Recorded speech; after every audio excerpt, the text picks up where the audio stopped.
we're going to go over foam rolling. So foam rolling is a great way to really get the muscles loose without the risk of damaging them. You've got static stretching, a lot of people do. It's not typically very good for before the workout. If your muscles are cold, or you haven't been using that much, or you're sore from a previous workout, doing like a static stretch where you're trying to get into a position to hold it.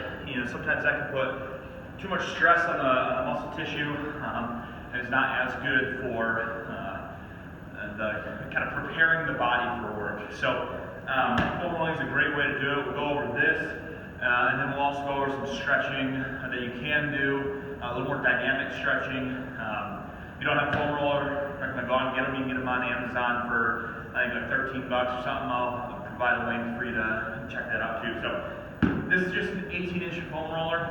I like these. A little bit more dynamic. The 12-inch ones, sometimes it's hard to maneuver on. 3-footers are not 100% necessary, but they are the easiest to maneuver on. You can do the most with them. So 18-inch foam roller, extra dense, the firm ones.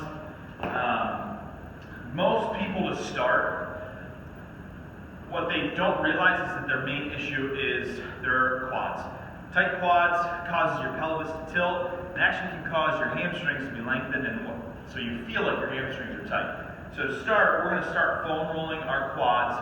Again, do this on your own, do the beginning of a workout. If you're going to be starting a workout plan here in the next week or so, take a few days of body prep ahead of time before you start your workout plan. So doing some just heart rate ups, a little bit of cardio, kind of get the blood pumping, do some dynamic stretching, and definitely do some foam rolling if you can get one of these before you start your workout plan. So when you go to foam roll your quads, think about your quads in 3 different verticals. I know quad means 4. You kind of have 2 that are overlapping each other. So when you go to roll, think about 3 different columns that you want to roll as you're going. There's 2 different kind of methods of foam rolling. One is more for just some circulation. When you're doing circulation stuff, you do actual rolling where you're going kind of top to bottom all along the muscle. The other is more self-myofascial release is what it's called. Kind of like a deep tissue massage. So we're going to do a little bit of both today. So for your quads, what you'll do, if you have a yoga mat or mat to use, it's a little bit easier on the knees and the elbows. Start with the roll in front of one of your legs.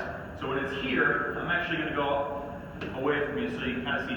I'm going to lay down on my elbows with the roller just on my right leg, and then I'll bring my left leg up off the side. So sometimes if you sit there real close to your knee, you go to lay down, it'll start rolling away from you. So one hand down, one hand on the roll, just start to get some pressure on it, then come onto your elbows. Once you get into this position, one of the things to think about is trying to keep a neutral back. What I'll see a lot of times is people will lay down and their lower back, let their belly button drop to the mat. Keep your belly button up nice and tight. Your spine should be neutral. Once you get here, bring that opposite leg off to the side. So now I've got a good neutral back, and I can kind of control the weight that I'm placing on my right quad. And so to start, I'm just going to kind of gently roll high to low. Go from hip to knee. Just start to get some of the blood flowing. What will happen as you're doing this? You're going to find trigger points. So if I start to slow it down and just move real slow, there's going to be points where it feels like someone's taking their knuckle and just cramming it into your leg. That's a trigger point. When you find one of those, it's very uncomfortable. I actually want you to hold it right on it. Just pause there for a second. It can be extremely uncomfortable for some people. If you've never done this, really tight legs, as much as it's uncomfortable, try and hang out on it. If it gets to be too much, you can either rock around a little bit, try and pause and hold it. If you have to go off that spot and go back to it, that's okay. So start finding those trigger points all on the central part of your leg, right down the middle of your quad. Then what you can do, see now I can roll a little bit, opening up my chest to where now I'm kind of more on the outside of my quad. If I need to bring this foot up here, same idea, roll a few times, and then as I'm rolling, I'll find some trigger points. There's a good one for me. When you get to those spots, you just kind of hang out on it. Now to go more of the internal quad, straighten that leg out, drop the opposite hip down to the floor, and now I'm kind of towards the inside of my quad. Same idea, some roll, find the trigger point, hold on it. When it comes to how long do you hold on a trigger point, you can hold on it anywhere from 30 to 90 seconds. What you should find is that after a little while, it'll start to kind of relax a little bit. You can almost feel it release. When it's real tight, it might take 3 or 4 different days worth of doing the foam rolling for that to go away. So first one, you're trying to work here, here, and here. Depending on posture, different lifestyle things will determine where your trigger points are. The most common ones are, so your dominant side, so I'm right-handed, my right leg, I will have more knots and more trigger points kind of high and central. So they typically will be up a little bit in the middle, maybe even a little bit to the outside on my dominant leg. On my non-dominant, so for me, my left, they're usually going to be a little bit more low to the inside, okay? So those are the places where you are probably going to find some, and then in general, they kind of start low and inside and then wrap around to the outside. That doesn't mean you can't find them in other places as well, but that's just kind of the most common. So quads are the first one. The second one I go to after that is your piriformis muscle. It's kind of a deeper tissue muscle towards the top side of your butt. So you got your glute, your gluteus maximus that everybody knows about. That's the main one. A little bit higher on that is where we hold a lot of our stress from sitting and standing. So we're going to sit on the roll, and you end up wanting just one side, so kind of just one cheek on the roll. So I'm leaning towards it. Right now I've got my right side on that. Once I kind of get there, for some folks this is where you got to just hang out. You can just kind of lean into it. You'll feel it. A lot of times people will start too low, down towards your hamstring. It's real high on that backside, almost to your lower back. So the meat right at the top of the backside. So when you get in there, you can usually find a tension spot. As you're doing this, just leaning to that side. One way to get, if you don't feel a trigger point, again, where someone's cramming a knuckle into your leg, you're probably not stretching the muscle out enough. So if that's the case, whatever side you're leaning to, I'm leaning to my right. I'll take my right heel and bring it up here. That really opens it up, and now I can feel that trigger point real well. And so, again, you can kind of roll around a little bit, but once you find a good trigger point, kind of just got to hang on for a little while. You got 30 to 90 seconds. Hold it as long as you can. Relax a little bit and go off. So, and you have that side, obviously shift over and then go to the other side as well. The more you can kind of stretch that muscle as you're doing the rolling, the more exposed those trigger points will be. So if you don't have the mobility or the flexibility quite to get that leg up, just keep that leg your weight shifted onto that side and keep moving around. Try and just, as best you can, bring that knee of the side you're leaning towards your chest. That helps stretch out that muscle and lengthen it so that you can get to the knots a little bit better. So, first one are your quads, then your piriformis, or the top part of your backside. The next one is real common that you should always do are your calves. So, start with that roll. I'll hike up the pants a little bit. So, start with the roll. You got the meaty part of your calf up here. Start with it just towards the base of it. That's a good spot to kind of initialize.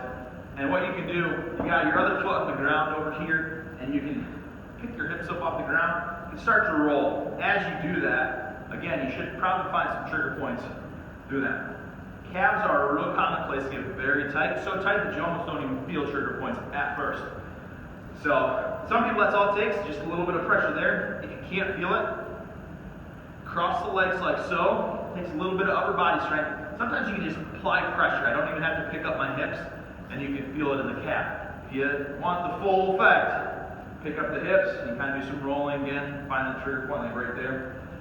Calves are comparable to the quads, where think about it in 3 different columns. You've got central, and then I'm going to rotate my leg to the outside, and then I can roll on the outside, then I can point my toe inside, and I can roll there as well. So, do the rolling top to bottom, and then find those trigger points. When you find that trigger point, hang out on it. Sometimes you have to apply a little extra pressure to get deep into the calf.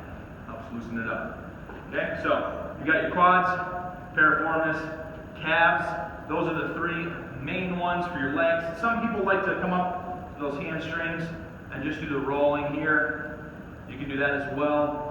Sometimes it's a little bit harder to find trigger points there, but this is still good for getting some good circulation into those legs before you go.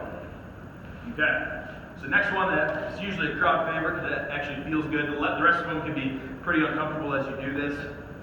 So we're going to do back. It's not lower back, okay? So I don't want this to start really like touching my lower back. I'm going to roll it probably about 6 inches away from my back side. So it starts mid-back, okay? So I want it in mid-back and up. So start a little bit below your shoulder blades and then go up from there.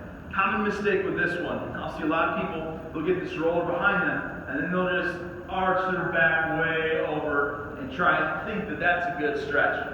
That's not what we want to do. It's not a good neutral position for your spine. So you get right on here. So hands behind the head. Close it off like so. Pick the hips up. Now I can roll. My back's in a good neutral position. I don't have my vertebrae, my spine directly on the roll. The muscles around it are what's being rolled right now. So from here I can roll up and down a little bit in that area. And then another good spot, like if you find the trigger point, you close the arms off and then reach up, kind of stretching that way. As you relax down, reach up, finding those different areas to help loosen. Okay, it's another good one. There's a lot of other things you can foam roll. You can do lats in here, like so. You can do kind of sides legs. I usually stay away from the sides. A lot of people say, oh, I've got IT band. IT band is not something you stretch. You know, the things all around it are what pull and create tension on it. So those are the things you want to loosen, typically before you ever would really want to address an IT band. So now we'll kind of shift away from foam rolling. That's just like a few of the basics that really helps loosen everything up before you get into exercise. Next big spot to address. So we did a little bit of foam rolling on quads, hip flexors, typically very tight on most people. So you've probably seen this stretch where someone will be kneeling and they'll try and go way forward like this, trying to stretch hip flexors and quads a little bit. While you can feel a little bit of a stretch, the pelvis is not in a good position to do so. So I'm going to shift this way so you can see. Right now, whenever knee is down, that side hip flexor is what I'm trying to stretch. So from here, you want both knee angles at about a 90 degree. So try to keep everything nice and straight in the line forward. This heel is going to be straight underneath my knee.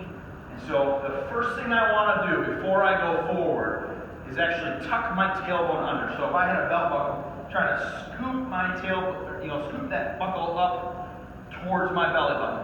So I tuck my tailbone under here. A lot of times, just by doing that, and I can feel right now, you'll feel tension either in the hip flexor or all up and down your quad as you're doing that. So start with that tuck. Once it's tucked, I already feel a little tension. It's good to have, you can use like a chair or something to hold on. Typically arms about shoulder level as you go forward, resting on something. It's a little bit low for me, but just for the example, we'll keep it here. So tuck that tailbone, try and keep a good back, push down on whatever's in front of you, just a little gently to engage that core, shift just a few inches forward. You don't have to go very far, you should feel real good tension. If you don't feel anything happening here, any stretch, you probably have your pelvis tilted backwards, and you really want to tilt it forward, or vice versa. So here, little pull. Start just a good tension, hold it for a second, and right back. Out and up. Okay, so a little stretch, come back. Do these a handful of times. Don't push it too hard. We don't really want to overstress that flexor and switch sides. Really, again, tuck that tailbone, sit up tall.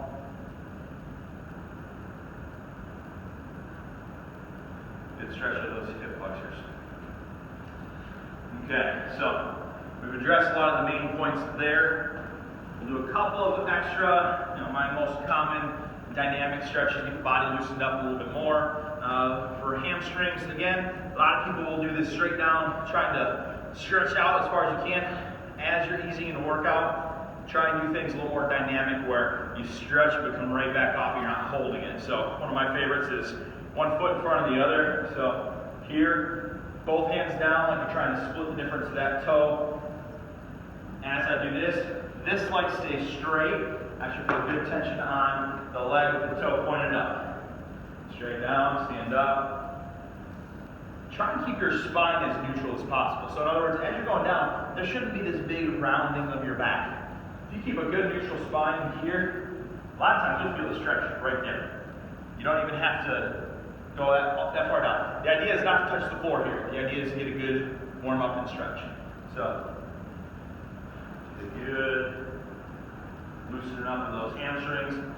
Another one, if you can, some people don't have the mobility to kind of pull the foot up, then don't worry about it. Go back to the one kneeling. Try and loosen up the hip flexors that way. That's a good way to start. Another one from a good dynamic standpoint.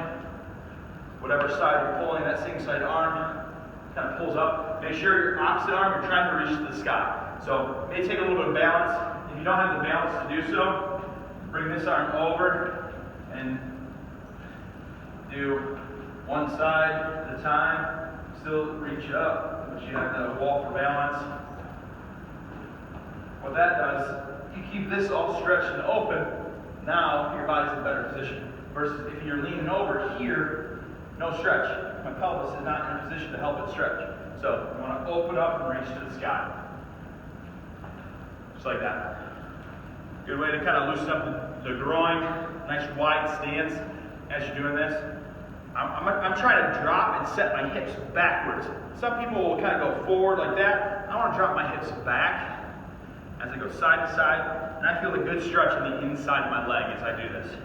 Nice and gentle, ease to each side. We're not bouncing real hard. We're just going out to a peak stretch, and then right back to the other side. Loosen up those legs, just like this. Now, the importance of a warm-up is vital. A few different things. One is preparing your body for exercise. As you prepare your body for exercise, it can function at a higher rate. So, depending on what you're going for, if you're in sports performance, you can, push more and run faster. Like, everything's just a little bit more efficient when you do a proper warm-up. If you're doing general health and weight loss, proper warm-up actually is proven to help you burn 25 to 50% more fat during exercise. Your body is better at utilizing existing energy sources, aka your fat, if you do a proper warm-up. If you dive straight into exercise without that warm-up, your body will shift over into using carbohydrates as energy, which is not good. We have minimal carbohydrate stores, and then you just get tired faster, and you're not being very effective in your exercise. The idea is to utilize the existing stores that we have. Same thing for athletes. You want to utilize good stores of energy so that you don't fatigue faster and you can perform better and longer. So a great warm-up, very important to fitness, to general health, to athletic development. So keep going, and we'll see you